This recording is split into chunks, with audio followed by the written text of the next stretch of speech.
ਤੇ ਅੱਗੇ ਗੱਲ ਕਰਦੇ ਹਾਂ ਬੇਅਦਬੀਆਂ ਦਾ। ਹਜੇ ਤਾਂ ਇੱਕ ਪਹਿਲਾ ਇਨਸਾਫ ਤੇ ਸਾਨੂੰ ਮਿਲਿਆ ਨਹੀਂ, ਪਰ ਇਹ ਰੁਕ ਵੀ ਨਹੀਂ ਰਹੀਆਂ ਜਾਂ ਰੁਕਣ ਨਹੀਂ ਦਿੱਤੀਆਂ ਜਾ ਰਹੀਆਂ। ਇਹਦੇ ਪਿੱਛੇ ਲੱਗਦਾ ਕੀ ਆ ਤੁਹਾਨੂੰ? ਬਿਲਕੁਲ ਬੜਾ ਬੜਾ ਦੁੱਖ ਲੱਗਦਾ, ਮਤਲਬ ਕਿ ਬੜੀ ਤਕਲੀਫ ਹੁੰਦੀ ਹੈ ਕਿ ਅਸੀਂ ਕਿਸ ਕਦਰ ਦੀ ਧਾਰਮਿਕਤਾ ਦੇ ਵਿੱਚ ਜੀ ਰਹੇ ਹਾਂ। ਅਸੀਂ ਕਿਸ ਕਦਰ ਕਹਿੰਦੇ ਹਾਂ ਕਿ ਅਸੀਂ ਇੰਨੇ ਪਾਠ ਕਰਦੇ ਹਾਂ, ਇੰਨੇ ਮੰਦਿਰ ਗੁਰਦੁਆਰੇ ਜਾਂਦੇ ਹਾਂ, ਅਸੀਂ ਇੰਨੇ ਧਾਰਮਿਕ ਆ, ਅਸੀਂ ਇੰਨਾ ਨਿਤਨੇਮ ਕਰਦੇ ਹਾਂ, ਅਸੀਂ ਇੰਨਾ ਮਤਲਬ ਕਿ ਪਾਠ ਪੂਜਾ ਕਰਦੇ, ਇੰਨੀ ਮਾਲਾ ਜਪਦੇ ਹਾਂ। ਉਹ ਕਿਹੜੀਆਂ ਨੇ ਜੇਕਰ ਅਜੇ ਤੱਕ ਅਸੀਂ ਮਤਲਬ ਕਿ ਮੈਂ ਕਹਿੰਦਾ ਜੇ ਇਹ ਵਿਅਕਤੀ ਚਾਹੇ ਕੋਈ ਪਾਗਲ ਹੈ ਆਪਣੇ ਆਪ ਨੂੰ ਕਹਿੰਦੇ ਨੇ, ਚਾਹੇ ਕੋਈ ਸਮਝਦਾਰ ਕਹਿੰਦੇ ਨੇ, ਚਾਹੇ ਵਿਕਦੇ ਨੇ, ਚਾਹੇ ਖਰੀਦੇ ਜਾਂਦੇ ਨੇ, ਚਾਹੇ ਰਾਜਨੀਤਿਕ ਸ਼ਿਕਾਰ ਹੁੰਦੇ ਨੇ, ਕੀ ਆਪਣਾ ਦਿਮਾਗ, ਆਪਣੀ ਮਾਨਸਿਕਤਾ, ਆਪਣੀ ਜ਼ਮੀਰ ਨਾਂ ਦੀ ਕੋਈ ਚੀਜ਼ ਹੈ? ਇੱਕ ਘਟਨਾ, ਦੋ ਘਟਨਾ ਲਗਾਤਾਰ ਰਹੀਆਂ ਘਟਨਾਵਾਂ, ਏਦਾਂ ਤਾਂ ਨਹੀਂ ਹੋ ਸਕਦਾ ਕਿ ਹਾਂ ਮਤਲਬ ਕਿ ਬੰਦਾ ਇਹੀ ਪਾਗਲ ਹੈ। ਜਦੋਂ ਉਹ ਕਹਿੰਦੇ ਆ ਨਾ ਕੋਈ ਛੇੜਖਾਨੀ ਦੀ ਘਟਨਾ ਸਾਹਮਣੇ ਆਉਂਦੀ ਆ ਕਿ ਨਹੀਂ ਜੀ ਇਹ ਗਲਤ ਫਹਿਮੀ ਹੋ ਗਈ ਜੀ, ਇਹੋ ਜਿਹਾ ਨਹੀਂ ਕੋਈ। ਆਪਣੀ ਧੀ ਭੈਣ ਮਾਂ ਕਿਉਂ ਨਹੀਂ ਛੇੜ ਹੋ ਜਾਂਦੀ? ਦੂਜਿਆਂ ਦੀ ਧੀ ਭੈਣ ਮਾਂ ਕਿਵੇਂ ਛੇੜ ਹੁੰਦੀਆਂ? ਉਸੇ ਤਰ੍ਹਾਂ ਮਾਮਲਾ ਕਿ ਜੀ ਕਿਤਾਬ ਫਾੜਨੀ ਹੈ, ਫਿਰ ਹੋਰ ਕੋਈ ਕਿਤਾਬ ਨੂੰ ਹੱਥ ਕਿਉਂ ਨਹੀਂ ਪੈ ਜਾਂਦਾ? ਧਾਰਮਿਕ ਗ੍ਰੰਥਾਂ ਨੂੰ ਕਿਵੇਂ ਹੱਥ ਪੈਂਦਾ? ਗੁਰੂ ਗ੍ਰੰਥ ਸਾਹਿਬ ਤੱਕ ਕਿਵੇਂ ਬੰਦਾ ਪਹੁੰਚਦਾ?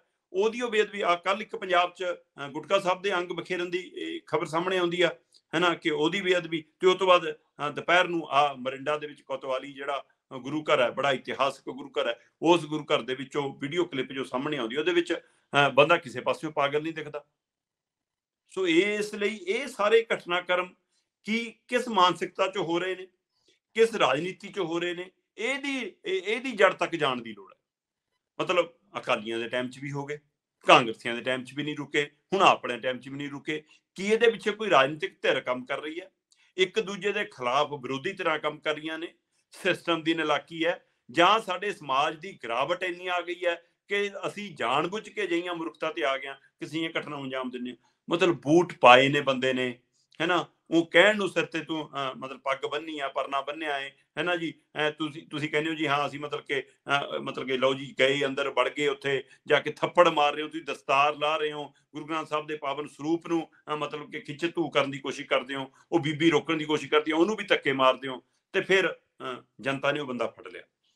ਫੜਨ ਤੋਂ ਬਾਅਦ ਉਹਦੇ ਨਾਲ ਕੁੱਟਮਾਰ ਵੀ ਕੀਤੀ, ਉਸ ਤੋਂ ਬਾਅਦ ਉਸ ਨੂੰ ਪੁਲਿਸ ਲੈ ਗਈ, ਪੁਲਿਸ ਲੈ ਗਈ। ਹੁਣ ਕੱਲ ਦਾ ਥਾਣਾ ਵੀ ਕਰਿਆ ਜੀ, ਤੇ ਸੜਕਾਂ ਤੇ ਜਾਮ ਵੀ ਲੱਗਿਆ। ਇਸ ਦੇ ਦੌਰਾਨ ਹੀ ਕੁਝ ਨੌਜਵਾਨਾਂ ਨੇ ਆਵਾਜਾਈ ਲਈ ਆ ਜਾ ਰਹੇ ਲੋਕਾਂ ਨਾਲ ਤਕਰਾਰ ਦੇ ਵਿੱਚ ਉਹਨਾਂ ਦੀ ਗੱਡੀਆਂ ਭੰਨਤੀਆਂ। ਉਹਨਾਂ ਮਤਲਬ ਇੱਕ ਨਵਾਂ ਵਰਤੀਰਾ ਸ਼ੁਰੂ ਹੋ ਜਾਂਦਾ। ਫਿਰ ਜਦੋਂ ਇਹ ਘਟਨਾ ਵਾਪਰੀ, ਉਸ ਘਟਨਾ ਦੇ ਲਈ ਜਿਹੜਾ ਬੰਦਾ ਮਤਲਬ ਕਿ ਜਿਹਨੇ ਕਰਤੂਤ ਕੀਤੀ ਉਹ ਫੜ ਲਿਆ, ਤੇ ਹੁਣ ਜਾਣਨ ਦੀ ਕੋਸ਼ਿਸ਼ ਇਹ ਹੋਣੀ ਚਾਹੀਦੀ ਹੈ ਕਿ ਉਹਦੇ ਪਿੱਛੇ ਕੌਣ ਹੈ ਨਾ। ਤੇ ਉਹਦੀ ਬਜਾਏ ਮਤਲਬ ਅਸੀਂ ਰਾਹ ਜਾਂਦੇ ਲੋਕਾਂ ਨੂੰ ਵੀ ਜਦੋਂ ਕੁੱਟਮਾਰ ਕਰਦੇ ਹਾਂ ਤੇ ਇਹਦੇ ਨਾਲ ਇੱਕ ਨਵਾਂ ਬਖੇੜੇ ਹੋਰ ਖੜੇ ਹੁੰਦੇ। ਸੋ ਸਹਿਣ ਸ਼ਕਤੀ, ਇਸ ਗੁਰੂ ਗ੍ਰੰਥ ਸਾਹਿਬ ਦੀ ਬਾਣੀ ਤੋਂ ਸਾਨੂੰ ਸਹਿਣ ਸ਼ਕਤੀ ਵੀ ਇਹ ਮਤਲਬ ਹਾਸਲ ਕਰ ਲੈਣੀ ਚਾਹੀਦੀ ਹੈ। ਹਾਂ, ਇਹ ਬਹੁਤ ਵੱਡਾ ਰੋਸਾ ਸੀ, ਬਹੁਤ ਵੱਡੀ ਪੀੜ ਹੈ, ਔਰ ਇਹ ਲਗਾਤਾਰ ਜਦੋਂ ਵਾਪਰਦੀ ਹੈ ਤਾਂ ਬੰਦਾ ਗੁੱਸੇ 'ਚ ਵੀ ਆਉਂਦਾ, ਰੋਸੇ 'ਚ ਵੀ ਆਉਂਦਾ, ਤੇ ਆਪਾ ਵੀ ਖੋ ਪੈਂਦਾ। ਉਹਦੇ ਵਿੱਚੋਂ ਹੀ ਕੱਲ ਇਹ ਫਿਰ ਉੱਥੇ ਭੀੜ ਇਕੱਠੀ ਹੁੰਦੀ ਹੈ, ਵੱਡੀ ਗਿਣਤੀ 'ਚ ਆਵਾਮ ਆਉਂਦਾ, ਟਰੈਕਟਰ ਟਰੈਲੀਆਂ ਆਉਣੀਆਂ ਸ਼ੁਰੂ ਹੋ ਜਾਂਦੀਆਂ ਨੇ, ਲੰਗਰ ਲੱਗਣੇ ਸ਼ੁਰੂ ਹੋ ਜਾਂਦੇ ਨੇ, ਰਾਹ ਸਾਰੇ ਬਲੌਕ ਕਰ ਦਿੱਤੇ ਜਾਂਦੇ ਨੇ, ਥਾਣਾ ਘੇਰ ਲਿਆ ਜਾਂਦਾ ਹੈ, ਤੇ ਪੁਲਿਸ ਤੋਂ ਮੰਗ ਕੀਤੀ ਜਾਂਦੀ ਹੈ ਕਿ ਸਾਨੂੰ ਸੌਂਪ ਦਿਓ ਬੰਦਾ। ਸੋ ਪੁਲਿਸ ਕਹਿੰਦੀ ਨਹੀਂ, ਬੰਦਾ ਸਾਡੀ ਕਸਟਡੀ 'ਚ ਹੈ, ਅਸੀਂ ਜਾਂਚ ਕਰਾਂਗੇ ਅਸੀਂ। ਪਰ ਸਵਾਲ ਇਹ ਇੱਕ ਵੱਡਾ ਖੜਾ ਹੁੰਦਾ ਹੈ ਕਿ ਮੁੱਖ ਮੰਤਰੀ ਸਾਹਿਬ ਕਹਿ ਰਹੇ ਨੇ ਕਿ ਅਸੀਂ ਬਖਸ਼ਾਂਗੇ ਨਹੀਂ, ਦੋਸ਼ੀਆਂ ਨੂੰ ਸਖਤ ਸਜ਼ਾਵਾਂ ਦੇਵਾਂਗੇ। ਜੇ ਅਕਾਲੀਆਂ ਦੇ ਰਾਜ 'ਚੋਂ ਬੇਅਦਬੀ ਵਾਲੇ ਮਾਮਲਿਆਂ 'ਚ ਦੋਸ਼ੀਆਂ ਨੂੰ ਸਖਤ ਸਜ਼ਾਵਾਂ ਮਿਲੀਆਂ ਹੁੰਦੀਆਂ, ਦੋਸ਼ੀ ਕਟਹਿਰੇ 'ਚ ਖੜੇ ਕੀਤੇ ਹੁੰਦੇ, ਗੋਲੀਆਂ ਤੇ ਰਫਲਾਂ ਤੇ ਪੁਲਿਸ ਅਣਪਛਾਤੀ ਨਾ ਹੋਈ ਹੁੰਦੀ, ਤੇ ਸੰਗਤ ਦੇ ਉੱਤੇ ਗੋਲੀਆਂ ਨਾ ਭਰਾਈਆਂ ਹੁੰਦੀਆਂ, ਤਦ ਸ਼ਾਇਦ ਇਹ ਘਟਨਾਵਾਂ ਬਾਰ-ਬਾਰ ਨਾ ਹੁੰਦੀਆਂ। ਕਿਉਂਕਿ ਅਸੀਂ ਅਜੇ ਤੱਕ ਦੋਸ਼ੀਆਂ ਨੂੰ ਕਟਹਿਰੇ 'ਚ ਨਹੀਂ ਖੜਾ ਕਰ ਸਕੇ, ਉਹਨਾਂ ਨੂੰ ਸਖਤ ਉਹਨਾਂ ਦੇ ਉੱਤੇ ਕਤਲ ਦੇ ਕੇਸ ਕਿਉਂ ਨਹੀਂ ਚੱਲਦੇ?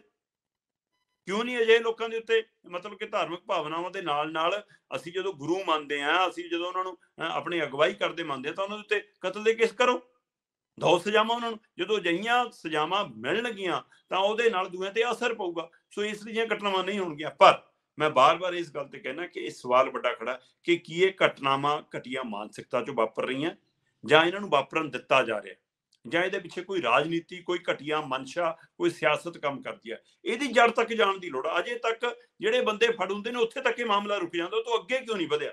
ਜੀ। ਸੋ ਇਸ ਲਈ ਇਸ ਮਾਮਲਿਆਂ ਦੇ ਪਿੱਛੇ ਦੀ ਕਹਾਣੀ ਅਜੇ ਤੱਕ ਸਾਹਮਣੇ ਨਹੀਂ ਆ ਰਹੀ।